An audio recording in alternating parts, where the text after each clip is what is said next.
And does this increase the Palestinian Authority's resolve to try to get the situation in your areas under control as well? I don't see the linkage. See, at least the Palestinians have been under occupation for the last 34 years. You hear some of these comments of desperation. We have been telling the Israelis, please don't let Palestinians use the situation of desperation. 3.2 million people are literally under siege, under closures, hardly any food or medical supplies or any hope. This is absolutely what happened in the United States. The United States is a free country, doesn't occupy anyone. And this action cannot be related to what happens here. What happens here is an Israeli occupation that must end and a peace process that must be resumed immediately. Palestinians and Israelis must come back to the negotiating table in order to solve all their problems, in order to implement resolutions 242 and 338. But as far as these horrifying terrorist activities that happen in the United States today, we strongly condemn it by the strongest possible term, and our deepest sympathies, as President Arafat said to President Bush today, go to the American people. Saeb Erekat, senior Palestinian official, thank you very much for joining us here on the BBC.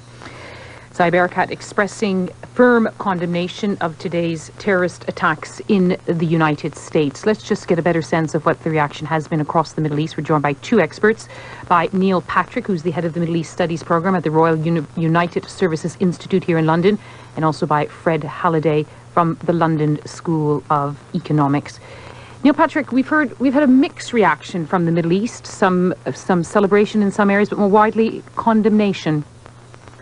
Yes, I think one of the difficulties with the report we've just heard is it does reflect the clear difference between what will be the official reaction of the Palestinian Authority and Palestinian leaders in general, who will wish to put maximum distance between what's gone on today, and the reaction of many people on the street, or certainly those from the refugee camps of Gaza and Lebanon, where they will not be particularly outraged.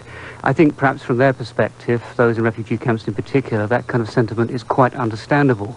However, in the US, where those reports will be received, I think it will just strengthen the tendency that's already fairly prevalent in Washington now to be very distant from the Middle East peace process, to have a particularly strong sympathy for the Israeli position, and to feel really that the Palestinian people and the Palestinian leadership are not people that we can do business with and come to work with to bring about an understanding. In that sense, there's the linkage, and it's a very unfortunate one. Very unfortunate. Even Fred Halliday, Saeb Erekat was quick to say that during the Oklahoma City bombing, of course, people did jump to conclusions and think there was a Middle East connection. It's a tragic reality of the world we live in. Yes, in fact, some Iraqi Shiite refugees who were living in Oklahoma were attacked. I know one woman lost her baby, other people were arrested. And we shouldn't rush to judgment in this case. It could be that this action was carried out by homegrown American crazies. They do know how to fly planes, they do know how to get into airports. I think it's improbable, but until we have evidence, let's keep the situation open. If it does become proven that a Middle Eastern state or group was involved, or if it remains open and most people assume, as Neil Patrick was saying, that there is a Middle Eastern hand, then nobody's going to benefit from this. Not the Middle East, not the Palestinians, not the Israelis either, because it'll put their security further away.